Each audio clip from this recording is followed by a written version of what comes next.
Participam comigo a advogada Gisele Soares e o advogado Tiago Anastácio. Eles já vão aparecer aqui comigo. Vamos começar com o que aconteceu no Piauí. A gente estava falando agora com este médico sobre a flexibilização do comércio. Já tem cidade abrindo comércio nesta quarta-feira. Só que teve um comerciante que foi lá na loja dele, foi detido, passou mal, chegou a desmaiar. Eu quero mostrar para vocês o vídeo. Queria começar o grande debate falando sobre esse vídeo que você está vendo agora. Ele está no comércio dele, a polícia chega e ele é detido. E ele fala, espera que eu vou fechar a loja. E ele disse que foi lá para fazer uma limpeza, mas os policiais disseram que ele foi para abrir o comércio. No momento que ele está saindo, ele fecha a loja e aí ele recebe a voz de prisão. Lá não tem nada, nenhum documento. Vai ser levado para a delegacia.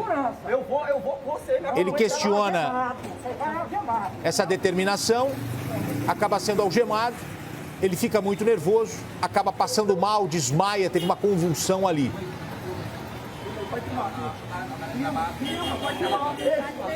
A gente editou o vídeo para o grande debate aqui, para que você possa só ter uma ideia do que aconteceu. Olha, recebe uma gravata ali, um mata-leão, e ele é conduzido para a viatura, só que ele passa mal. Tirar o gema do cara, e não é bandido não, pai. Aí não é bandido não aí, viu? A população em volta diz que ele não é bandido.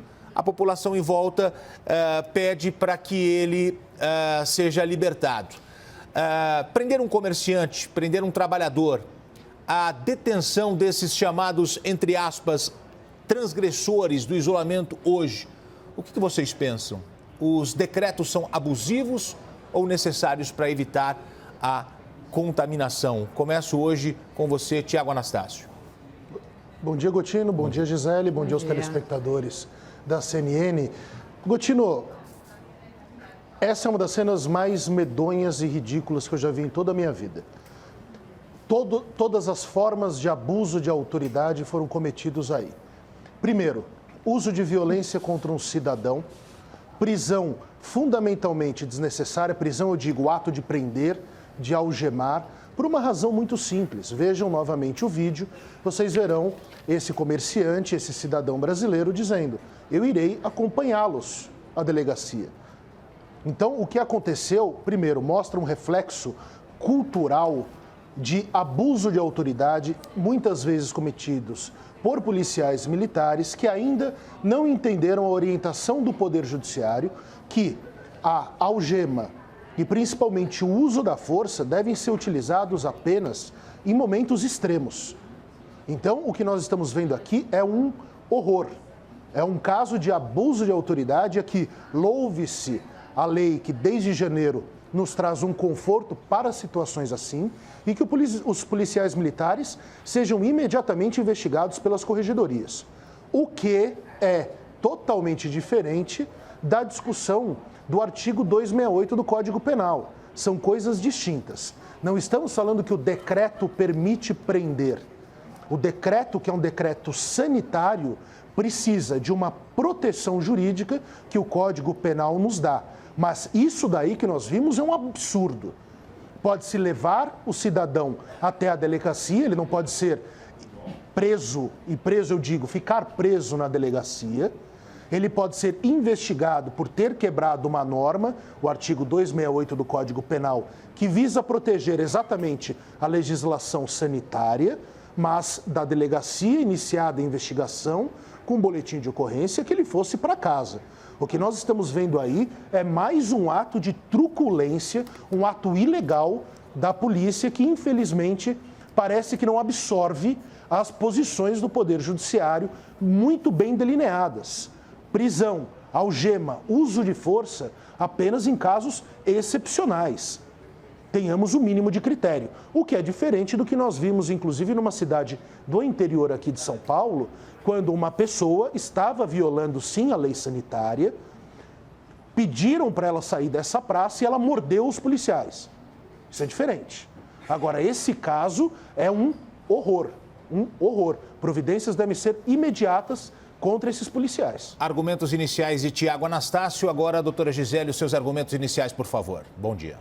Bom dia, Gotino. Bom dia, Tiago. Eu acho que é preciso a gente entender uma diferença entre a sanção administrativa para o estabelecimento que está violando o decreto e o comportamento individuado da pessoa. Então, com relação aos decretos, eu li os decretos estaduais do Piauí e também o decreto municipal lá de Teresina. E esses decretos, eles têm fundamento na Lei Federal de Enfrentamento à Pandemia, que trouxe as regras gerais, e os decretos descem a mais detalhes e minúcias para efetivamente conseguir determinar quais são as regras para funcionamento ou não do comércio, medidas de isolamento, uso, protocolos de higiene, etc., né? Então, as sanções administrativas ao comércio, elas estão previstas lá nos decretos, que são basicamente o fechamento, cassação de alvará, de licença ou até aplicação de multas. Outra coisa é a questão do comportamento do indivíduo. Não existe mesmo, como o Tiago disse, não existe prisão administrativa no Brasil.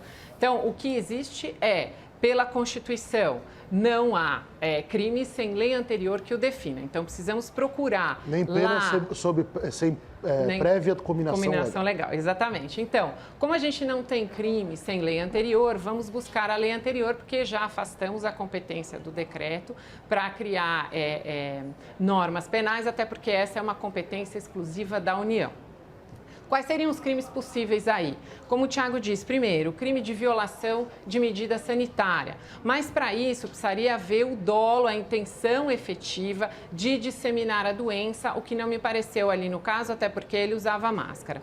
Qual seria a outra possibilidade? O Tiago me ajuda porque ele é o criminalista especialista. Seria, talvez, o desacato à autoridade, a resistência ali aos comandos dos policiais, tá? Então, precisamos sim fazer essa verificação, mas é preciso que a população respeite as determinações. Então, se existe uma vedação para a abertura do comércio naquele horário, naquele dia, é preciso que essa vedação seja respeitada. E, para isso, a força policial ela é utilizada para a manutenção da ordem. Vamos precisar fazer uma verificação atenta para poder averiguar se houve ou não abuso pelos policiais, para verificar se eles não agiram dentro da sua esfera de poder-dever. Ok. Argumentos iniciais da doutora. #Grande Debate, você pode comentar nas redes sociais. O governador do Piauí, nós entramos em contato com ele para saber o que pensa o governador do Piauí, o Wellington Dias. Ele falou sobre o que aconteceu. Vamos ouvir. Houve o pedido para o fechamento, ele não foi atendido, o pedido da documentação não foi atendido. A partir daí, foi solicitado que pudesse entregar a identificação para efeito da aplicação de uma notificação que é feita normalmente, nesse caso, pela vigilância, e a Polícia Militar, que é a parte do Estado, ela entra como um apoiador. É exatamente por entender que há indícios de uma situação fora do padrão que autorizei a investigação. Muito bem, o governador fala sobre isso, só que a gente tem percebido em outras cidades, em outros estados, uma mãe com a filha na praia, um idoso caminhando, um jovem andando de skate, uma senhora passeando numa praça. Como entender, como trabalhar esta situação, principalmente quando há a recusa em sair daquele local e também a recusa em se dirigir à viatura para ir à delegacia. Eu queria que vocês falassem sobre isso. Não estou aqui dando a minha opinião, estou apenas trazendo o fato. Estou aqui para mediar e colocar os questionamentos para vocês. São fatos que aconteceram. Pessoas que se recusaram a entrar na viatura, pessoas que se recusaram a sair da água na praia. Queria que vocês comentassem. Doutor Tiago, começo com você. Gotino, a questão aqui que nós colocamos, eu estava até buscando a legislação penal aqui, Gisele, até para complementar o que a Gisele colocou, acho muito importante nós trazermos para o telespectador, depois eu trago para vocês, quando a Gisele for falar, o número certinho da lei dentro do Código Penal, ou seja, do crime específico no Código Penal. A Gisele colocou que é necessário o dolo de disseminação para que nós tenhamos o tipo penal. Então, há um equívoco nisso, Gisele, por quê? São dois crimes distintos. Existe, eu trago depois, um crime que vai falar exatamente do dolo, e é necessário o dolo. Para dolo, o que é? Só para os telespectadores entenderem. A vontade livre, que ninguém coaja a pessoa a agir, e consciente, que ela seja uma pessoa sã, capaz de entender a lei e entender os efeitos de suas ações. Esse primeiro crime fala sim sobre a necessidade de dolo para transmitir. Existe depois um outro crime, que é a violação de legislação e de orientações sanitárias. Que este é o caso que nós vimos aqui, muito mal trabalhado pelo poder público, equívocos e crimes cometidos pelos policiais militares, mas são coisas distintas. Violar a legislação sanitária é um crime. Ter a intenção de propagar a doença é outra. Então, me parece que são coisas diferentes, Gisele. Mas os dois exigem dolo, né? Os dois, mas aí que tá. O dolo na violação da legislação sanitária é verificado pelo quê? Pela violação da lei sanitária. Né? O dolo de disseminar é muito específico e de difícil comprovação, porque aí nós precisamos falar, essa pessoa quis propositadamente transmitir o vírus. Algo muito difícil, creio, de se acontecer no Brasil. Temos um povo cordial, um povo que tem preocupações com o semelhante. O que acontece, Gotino, aqui nesses casos da praia, da praça, do comércio, é o quê? É a violação da legislação sanitária. Então, o poder público pode agir? Ele não pode, ele deve agir. A ação é pública e incondicionada, mas deve agir dentro dos limites necessários. Dentro do quê? Da não exigência de violência, coisa que nós não temos visto. Uma coisa é, por favor, me acompanhe à delegacia. E o comerciante disse, eu vou com vocês. Ali não existe mais necessidade nenhuma de uso de força. Outra coisa é morder o policial. Isso são coisas diferentes. Então, uma coisa é uma coisa, outra coisa é outra coisa, como já dizia o grande Tim Maia. Ok. Deixa eu passar a palavra para a doutora Gisele para a gente já mudar o tema, porque eu tenho uma sequência de temas relevantes para debater com vocês. Doutora. É muito difícil e é uma linha muito tênue entre a recusa e a conversa para a resistência, a renitência e a insistência de se manter transgredindo alguma norma. Então, é por isso que essas situações devem realmente ser analisadas caso a caso, porque é uma verificação que é feita naquele momento de bastante emoção pelo poder público, pelos representantes do poder público, no caso os policiais, e pelos munícipes ou pelos cidadãos que estão ali naquele momento, se recusando, negociando ou se justificando ou de alguma forma desatendendo dolosamente, como disse o Tiago, uma norma expressa, um decreto, numa situação absolutamente excepcional em que vivemos, em que realmente a liberdade de ir e vir, ela está bastante em discussão, bastante em voga, porque está muito comprometida. Quais são esses limites? Isso é que é o desafio aí dos operadores do direito, né, dos legisladores e também dos policiais no momento ali de ação. Olha, o prefeito de Manaus está lançando a campanha O Amazonas Pede Socorro para denunciar o colapso nos hospitais e o que ele chamou de burocracia de Brasília no socorro à cidade. Vamos ver. O Amazonas pede socorro. E o Amazonas tem dado muito socorro ao mundo. Essa centralização de recursos nas mãos do governo federal, elas só fazem burocratizar, atrasar e servir de moeda de troca política. Prefeito Arthur Virgílio dando entrevista à CNN, ao Expresso CNN, com a Monalisa Perrone e a Carol Nogueira. Começo com você, doutora. O governo federal não está estendendo a mão para Manaus, para o Amazonas? O governo federal está estendendo a mão para todos os estados, todos os municípios. Eu assisti a íntegra dessa entrevista, Gotino, e muitos aspectos na fala do prefeito me chamaram a atenção, porque na fala deles, olhando sob a perspectiva do governo federal, eu tive muita dificuldade de entender exatamente quais eram os pleitos do prefeito, de entender exatamente qual é o diagnóstico dos problemas que ele identificou. Não sei se você viu, Tiago, a entrevista na íntegra, mas eu queria chamar a atenção de alguns aspectos. O prefeito traz números de mortes que são maiores do que o número total divulgado pelo Ministério da Saúde, por exemplo, de mortes pela Covid em todo o Brasil. Depois ele faz uma diferença entre mortes cuja causa-mortes é Covid e mortes cuja causa-morte ele diz, eles dizem lá que na verdade não era exatamente Covid, mas eles falam em pneumonia, insuficiência respiratória. Ele dá a entender que não há na certidão de óbito uma certeza de qual seria a causa-mortes, o que já me chamou a atenção, porque este é um documento formal que não admite esse tipo de dúvida ou de informação mais sugestiva ou etérea. Ela é uma informação que deve constar lá, inclusive com assinatura de médicos, é um ato formal muito importante de encerramento daquela personalidade, daquela vida. Civil, sim. Outra coisa que ele trouxe, que também me chamou a atenção, que foge totalmente ao tema, temos muito problema de tráfico de drogas, então temos muita dificuldade que o pessoal vá atender em certas UPAs ou em certos postos, porque é muito perigoso, então eu peço voluntários, porque as pessoas não estão se recusando a ir atender, então ele se refere aí aos profissionais de saúde que não estariam atendendo.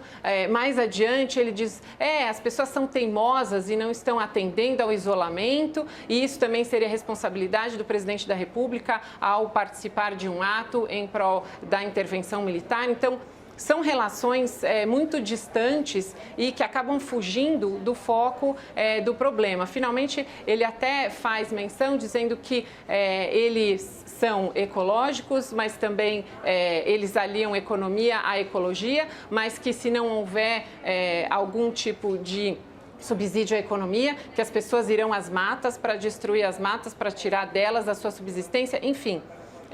O prefeito estava bastante emocionado, é uma entrevista bastante inflamada, mas ela não tem dados técnicos, pelo menos ele não trouxe. Ele falava em tomógrafos, depois ele vai pedir dinheiro ao exterior a fundo perdido, depois ele diz que conversou com o vice-presidente e que tem esperança no novo assessor do ministro, enfim. É um discurso muito pouco técnico, muito confuso, que traz muitos aspectos, muitos números, inclusive que eu não encontrei depois na internet, fui buscar para entender. Então, sob a perspectiva do governo federal, desculpa se eu estou me estendendo, Tiago, vou usar meu banco de horas dos últimos dias. Que isso? Então, são informações que eu não sei se há um documento com informações mais técnicas. Como é que o governo federal vai mandar dinheiro para um estado que já tem, nós vimos na reportagem agora há pouco, uma série de problemas, inclusive anteriores à pandemia, com relação a verbas desviadas, isso mencionado também pelo próprio prefeito. Então, por isso, para o governo federal fica muito difícil de mandar verbas nessa situação, sem saber exatamente para quê, para onde, para quem, de que forma. Ao mesmo tempo, para Tiago Anastácio, como é que você vê? Existe essa burocracia, o dinheiro federal não chega, essa reclamação, ela é pertinente? Qual é a sua avaliação, Tiago? Gotino, me permita só para o telespectador, os tipos penais que falávamos antes é o 267 e o 268 do Código Penal, tá? Bom, vamos lá.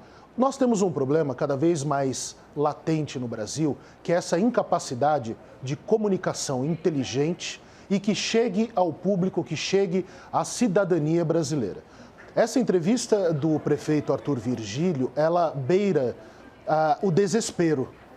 Beira, de fato, o desespero. A Gisele colocou muito bem. Manaus, Amazonas, tem gravíssimos problemas de desvios de verbas, de absoluta irresponsabilidade fiscal. E é claro que nós precisamos, a longo prazo, pensar num país que consiga sanar todos esses grandes problemas que tanto assolam, não os governos. Convenhamos, pouco importa os dinheiros e de onde eles vêm. A questão é que esse dinheiro é do povo. Exato. Nós precisamos entender que os governantes, eles não são os mitos, os salvadores da pátria, e aqui eu estou falando de Bolsonaro, Lula, não são também essas figuras coronelescas que tanto vimos ao redor do poder público brasileiro em décadas e décadas. Eles são nossos funcionários. Eles não são figuras absolutamente dignas, que merecem que sigamos eles sem capacidade de crítica. E nós precisamos, de fato, criticar o que está sendo criticado e não mais seguir de forma cega. Essa entrevista do governador, que inclusive pediu auxílio ao G7, porque não estaria recebendo verbas do governo federal, o que ela faz? Ela mais confunde do que auxilia. Uma coisa é fazer uma crítica ao governo federal com base em dados, com base em condutas, se as condutas são razoavelmente criteriosas. Eu fiz críticas ao governo federal em razão disso. E elogiei algumas vezes aqui o presidente Jair Bolsonaro quando tomou atitudes firmes. Uma coisa é a crítica que seja baseada em fatos e argumentos. Agora, esse tipo de informação e de mensagem ao povo não serve para nada. Nós não entendemos a entrevista, a ligação do estado de Amazonas com o general Mourão, nós identificamos porque sabemos que ele foi comandante em chefe daquela região do país, quando ainda estava no exercício do generalato, mas é só isso que conseguimos concluir. O resto é confuso, contraditório, traz assuntos como ecologia, finanças e medicina em pouquíssimas frases. Eu, de fato, não entendi o que o prefeito de Manaus quis dizer. Agora, ainda em Manaus, a cidade abriu valas para enterrar vítimas do coronavírus. A média diária de enterros triplicou. Nós estamos falando de uma capital. Olha aí a imagem dessas valas comuns. Isso é terrível. Isso não é preocupante no mesmo momento que nós temos cidades retomando o comércio? Agora eu começo com você, Tiago. Gotino, é muito preocupante. Agora nós precisamos entender e estabelecer uma arqueologia dos fatos que tem acontecido de forma muito rápida no último mês e meio. O que nós temos aqui no Brasil? Nós temos toda essa pretensão política de abrir o comércio, abrir o empresariado de novo para que produza, para que empreenda, e também as indústrias para que produzam.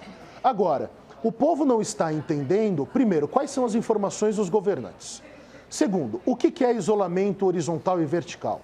Terceiro, quais são os planos para que, depois do pico, quando conseguirmos, porque a questão do pico, as pessoas precisam entender, é para que a saúde, o sistema de saúde, não entre em colapso. Toda a quarentena, o isolamento social, a Gisele vai me ajudar nisso, tudo isso foi feito para que nós conseguíssemos que a torneira não abrisse de uma vez, mas que fosse por gotas para o sistema de saúde. E as pessoas, com base nisso, começam a falar que o pico já passou. Isso é de uma loucura geral que vai nos levar a um colapso onde teremos, infelizmente, essas valas ao redor do Brasil. Então nós precisamos deixar claro. Primeiro, chegou o pico? Não.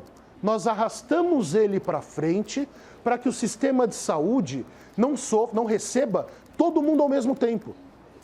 Então o pico vai chegar. Só que antes do pico nós já vamos reabrir o comércio?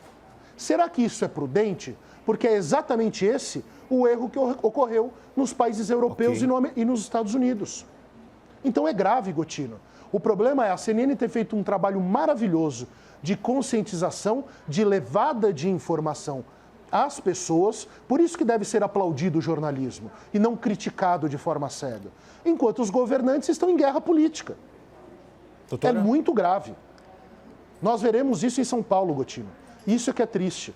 Nós talvez, espero que não, mas talvez nós podemos conhecer pessoas que serão enterradas assim. Isso não é legal. Doutora? Eu acho que duas questões. Primeiro, a competência para regras específicas de isolamento, de abertura do comércio, elas são do Estado e do município. Então, acho que aí, talvez, a primeira falha tenha ocorrido por parte do Estado do Amazonas e lá do município de Manaus. E Outra coisa que também chama atenção é recorrer ao G7, recorrer a organismos internacionais, mediante a justificativa de que nós temos a Amazônia, de que nós somos o pulmão do mundo, fornecemos ar puro, então agora é hora de o mundo dar uma contrapartida, né? Acho que a forma jurídica e mais correta é essa que a gente viu há pouco na reportagem, que foi justamente a aprovação por 13 deputados do pedido de intervenção federal. A única ressalva é que não há uma intervenção federal setorial prevista em lei como eles pretendem. Seria uma intervenção federal somente na saúde. A intervenção federal, ela é o afastamento temporário da gestão que lá está, no Estado, para que então o governo federal possa restabelecer a ordem que, por razões que depois vão ser apuradas, não está conseguindo dar conta do enfrentamento da pandemia. Então, eu entendo o desespero do prefeito, mas é justamente nessa hora de crise que o gestor público tem que ser firme e tem que ser muito objetivo, porque quanto mais desesperado, mais ele vai desesperar a população também. Olha, eu vou trazer um tema agora para vocês que eu acho que vai provocar bastante discussão. Hoje o governo de São Paulo vai anunciar um plano de reabertura e de flexibilização do isolamento no estado. Florianópolis, a cidade de Santa Catarina, capital de Santa Catarina, já está, agora são 9h28, comércio aberto. Com algumas medidas, com algumas restrições, mas o comércio voltando a funcionar. Só que a OMS fez um novo alerta dizendo que os lugares que fizerem isso cedo demais podem viver uma segunda onda de contaminação. Existem regras seguras para acabar a quarentena, para flexibilizar neste momento o isolamento? Começo com você, Tiago. Gotino, me parece que as regras seguras, num caso sanitário/médico, são sempre as orientações dos profissionais de saúde e dos especialistas. Eu, advogado criminalista, eu não tenho a menor condição de afirmar categoricamente o que é certo ou errado. Então, tendo sempre, e creio que toda a população minimamente inteligente deva fazer isso, falando de doença, que ouçamos os médicos. Nós tivemos, e esses embates que são um grande problema brasileiro hoje, ataques totalmente deslocados à OMS.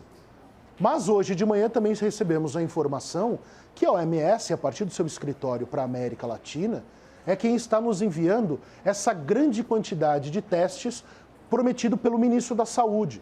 Então vejam como o mundo está tão dinâmico que nós precisamos parar com o achismo. Existe possibilidade de abertura de comércio? Sim, nas cidades onde, não há indicativos de contaminação e aonde não há possibilidade próxima de colapso do sistema de saúde. Não haveria nenhum problema. É por isso a revelia do que gostam os seguidores não capazes de criticar o governo federal, que falávamos aqui sobre o quê? Falei aqui sobre isso com a Renata e também já coloquei isso com a Gisele aqui. Por isso que a competência de saúde era concorrente. Porque se a norma é federal, precisa se entender isso de uma vez. Se a norma é federal, serve para todos e todos deveriam seguir de forma cega, não poderiam violar a norma federal. Por isso que municípios e estados têm o poder de analisar as suas circunstâncias. Então, quais são os dados? Primeiro, precisa-se saber isso. Segundo, o sistema de saúde está prestes ao colapso ou ainda é capaz de receber demandas da Covid-19? São critérios que precisam ser analisados, planificados e passados de forma clara para a população. Porque senão nós teremos sim uma segunda onda, como ocorreu em países do Sudeste Asiático, também na Europa e nos Estados Unidos. E vamos parar de tratar vidas humanas como números. Nós não estamos falando de economia. Economia é com o Paulo Guedes. A gente sabe disso. Com o Henrique Meirelles aqui em São Paulo. Ok. Nesse aspecto, são vidas humanas. E mais, é a tristeza dos médicos. E isso é um ponto que sei que me comove a você, Gotino, e comove a Gisele. Médicos terem que escolher quem vai viver e quem vai morrer é o final do mundo. Essa é a autorização da barbaridade. Nós não podemos deixar que isso aconteça. Doutora Gisele? Eu discordo um pouco do Tiago. Acho que não é exclusivo da saúde. Acho que essa é uma medida de estratégia. E por isso devem haver sentados à mesa para bolar esse plano. E esse é o grande desafio do governo de São Paulo. Só um instantezinho. Eu estava falando sobre o recorte de saúde. O tá, plano ok. maior, sim, todos devem sentar para que haja um time jogando. Só para deixar bem claro. É óbvio que a economia é importante, gente, né? Vou deixar claro. E nem só economia. Acho que saúde, economia, segurança pública, infraestrutura. Acho que todos os profissionais têm que estar ali sentados e pensando juntos, porque é realmente um plano estratégico e um plano estratégico que tem que ter talvez 3, 4 fases diferentes, porque você precisa ter análise do dia a dia, análise de 3 dias, análise de 1 semana, justamente para ir fazendo essa calibragem, para fazer a verificação de como abrir isso gradualmente, paulatinamente, sem ter que realmente retroceder, como aconteceu lá no Japão, na cidade de Hokkaido, né? Que acho que é o exemplo mais clássico que se tem de realmente reabertura e retomada da vida normal muito cedo e que então houve essa segunda onda. Esse é um receio e esse é um risco que tem que estar, inclusive, dentro dessas discussões para a elaboração desse plano estratégico. A Fiesp, se não me engano, elaborou um longo documento. Uma cartilha, sim. Isso, e inclusive para contribuir com o governo do Estado, para auxiliar, e não só o governo do Estado, porque cada município vai ter que realmente pensar localmente. Tem municípios que têm poucos casos, tem municípios que não tem nenhum, então é preciso fazer essa avaliação caso a caso, localmente, com orientações gerais estratégicas do governo de São Paulo. Eu estou curiosíssima para saber esse plano. Inclusive, Gisele, acho interessante até complementar, não sei se você percebeu isso ao redor do mundo, quando há uma segunda onda, é lockdown. Sim. Não tem gracinha, não é sugestão, isso. Não é pessoal, fiquem um pouco distantes na rua, usem máscaras, lavem as mãos. Se a segunda onda vem, é fechamento total. Isso. E aí mais prolongado, né? Muito mais prolongado, sim. Fechamento total, uhum. E aí vai se afetar a economia, a indústria, empresariado em geral. Aí acabou a previsibilidade. Aí acabou a previsibilidade. Vamos para o próximo tema. O presidente Jair Bolsonaro recomendou aos ministros da Casa Civil, Braga Neto, e da Secretaria de Governo, Luiz Ramos, que ainda evitem conversas com o presidente da Câmara, Rodrigo Maia.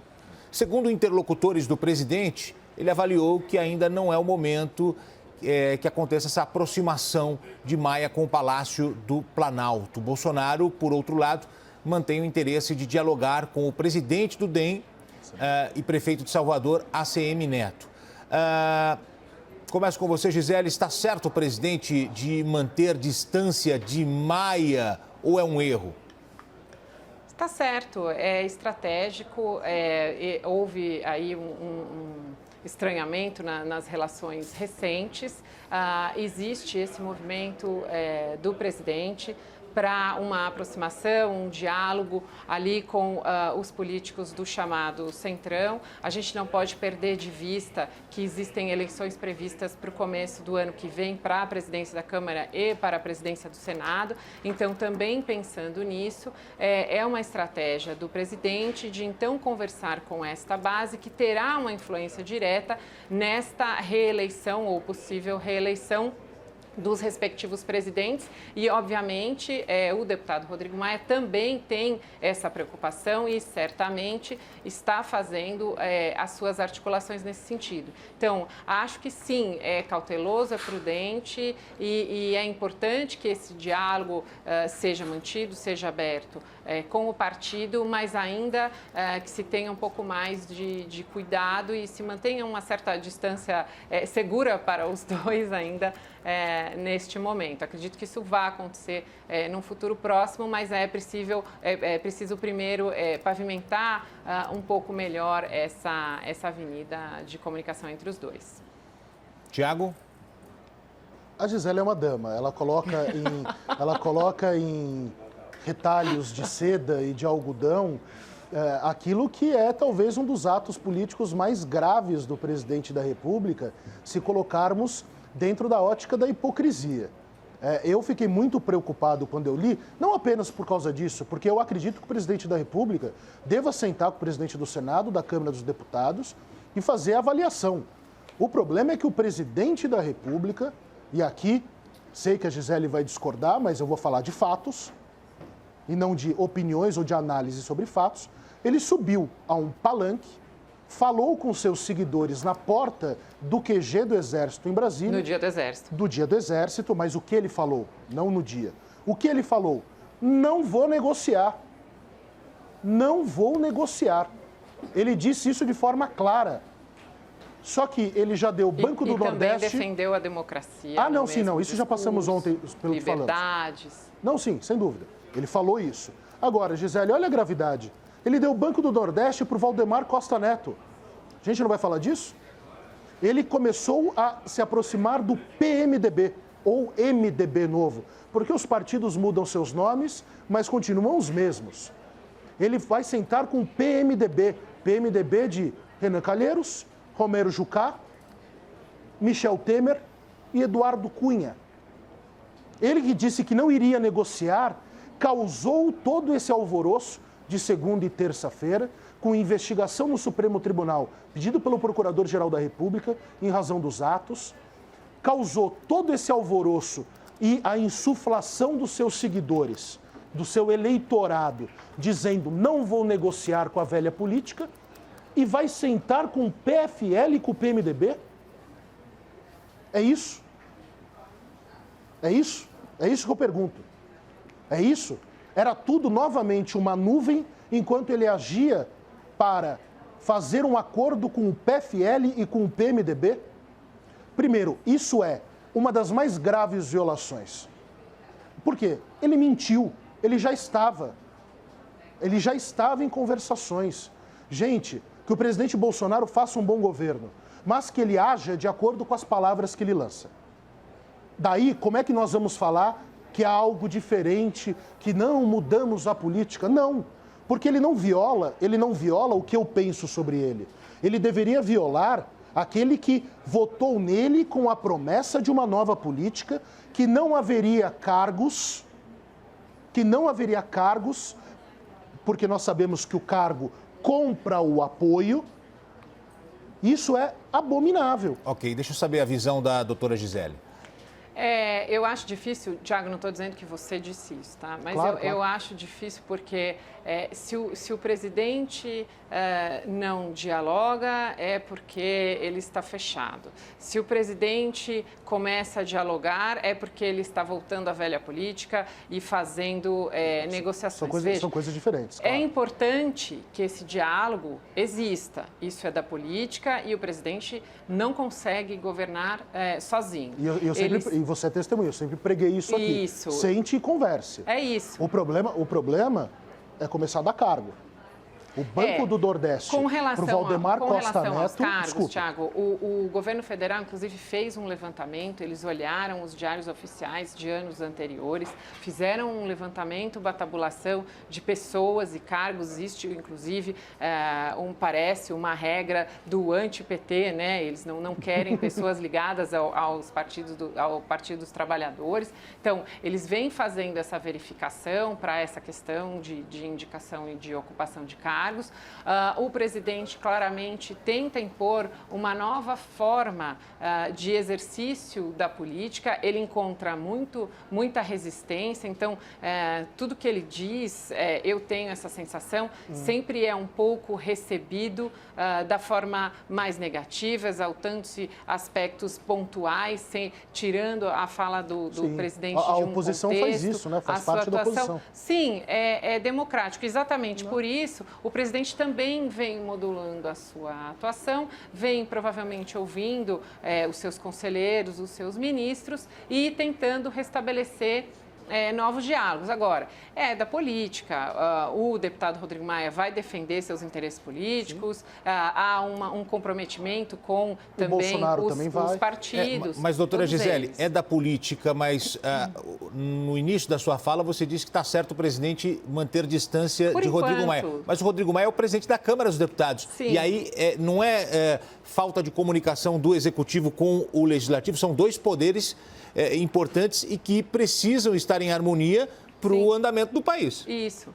Precisam estar em harmonia e para essa harmonia precisa haver um entendimento e uma comunicação dos dois lados. Acho que essa comunicação, ela sempre tem altos e baixos, ela sempre sofre inflamação e depois uma contenção, uma inflamação, uma contenção. Acho que estamos nesse momento de pós-inflamação para uma contenção e eu não tenho dúvida que esse diálogo vai voltar e provavelmente o que o presidente está tentando fazer é restabelecendo a comunicação com pares do deputado, com pessoas do partido, para conseguir, dessa maneira, uma melhor articulação para então chegar. Eu acho uma boa estratégia, acho que é uma boa forma de restabelecer esse diálogo que tem que ser propositivo. Na verdade, eles não estão em lados opostos, nós todos estamos do mesmo lado, especialmente nesse momento de pandemia. Exato. Então, é preciso que haja coesão, colaboração, respeitadas as diferenças, mas a gente precisa realmente, nesse momento, baixar um pouco a guarda com relação a essas diferenças, tirar um pouco do horizonte e do foco só os interesses políticos individuais para pensar uma forma de tirar o Brasil dessa situação. Acho que essa é a estratégia do presidente e eu não tenho dúvida que esse diálogo vai voltar e tem que ser uma iniciativa e uma vontade de ambas as partes propositiva. Tiago, você reprova essa conversa com esses outros partidos, fala em velha política, mas a política não se faz com composição, com articulação? A política se faz com composição, com articulação, com diálogo, com respeito, inclusive, à oposição. Essa coisa, quem é anti-PT? É muito bonito ser anti-PT e ser favorável ao PMDB, que nós sabemos que sempre foi a nave-mãe de todos os dramas de corrupção no Brasil. Parece aqueles filmes de ficção científica, onde naves que já parecem enormes acoplam numa outra, evidentemente que eu estou falando de Star Wars, né? Acoplam numa maior, e essa maior sempre foi o PMDB. Nós sabemos disso, basta ver os nomes do PMDB. Agora, a Gisele coloca algo, mas não enfrentou um ponto, que esse é um ponto que incomoda muito, não importa se favorável ao governo ou oposição ao governo. Não é se ele deve dialogar com Maia, isto é uma outra coisa. Isso é política, principalmente porque foi pedido já pelo Paulo Guedes, que inclusive é o grande ministro, nome forte desse ministério, que não é hora do jogo político, não é hora de se estabelecer posições para um futuro a partir do embate entre situação e oposição. É um momento de união para o enfrentamento dessa crise. O problema é ceder cargos.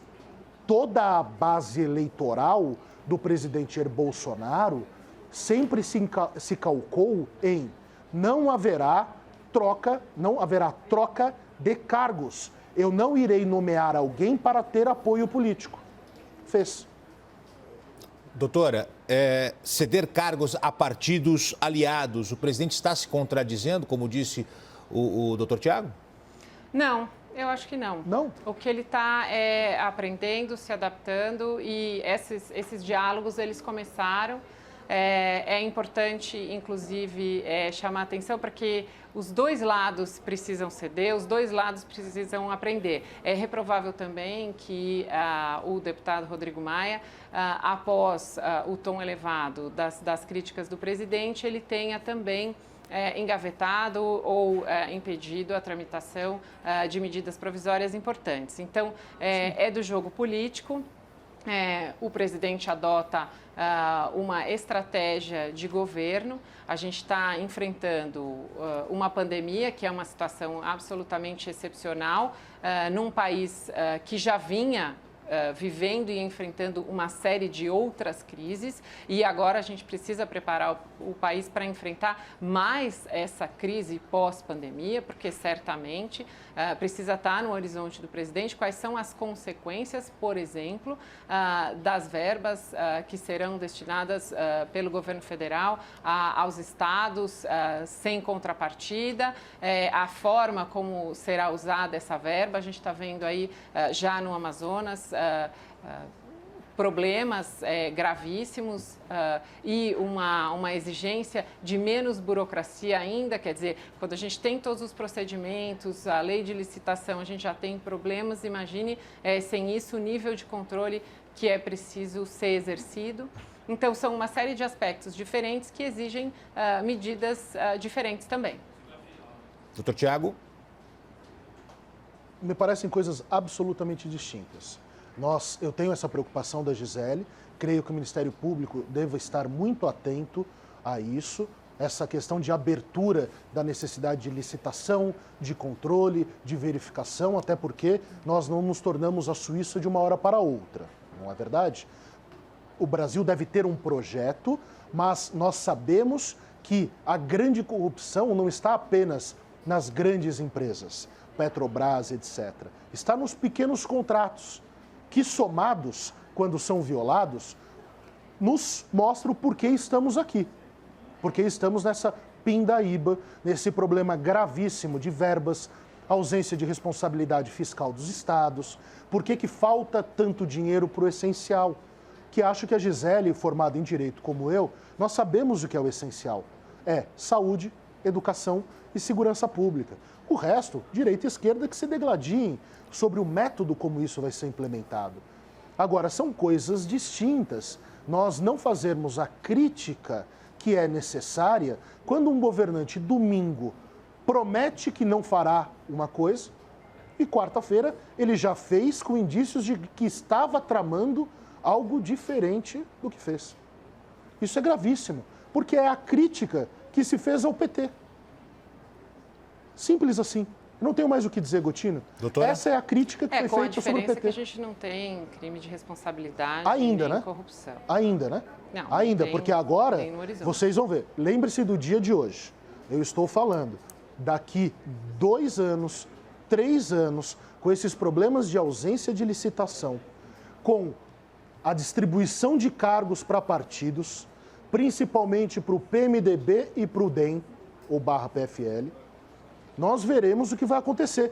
Gisele, é o mesmo dinheiro, são os mesmos atores fazendo a mesma coisa. Só para equilibrar o tempo aqui, agora a palavra com a doutora Gisele, por gentileza. É uma exigência excepcional também e principalmente dos órgãos de controle, porque realmente é um momento em que há uma flexibilização da legislação para essa transferência de verbas, um aumento de responsabilidade para estados e municípios. A gente já está vendo, inclusive, algumas situações que já chamam a atenção de possíveis superfaturamentos na compra de equipamentos, de EPIs, justificativas de que é porque o mercado está muito aquecido, porque os fornecedores estão exigindo preços mais altos.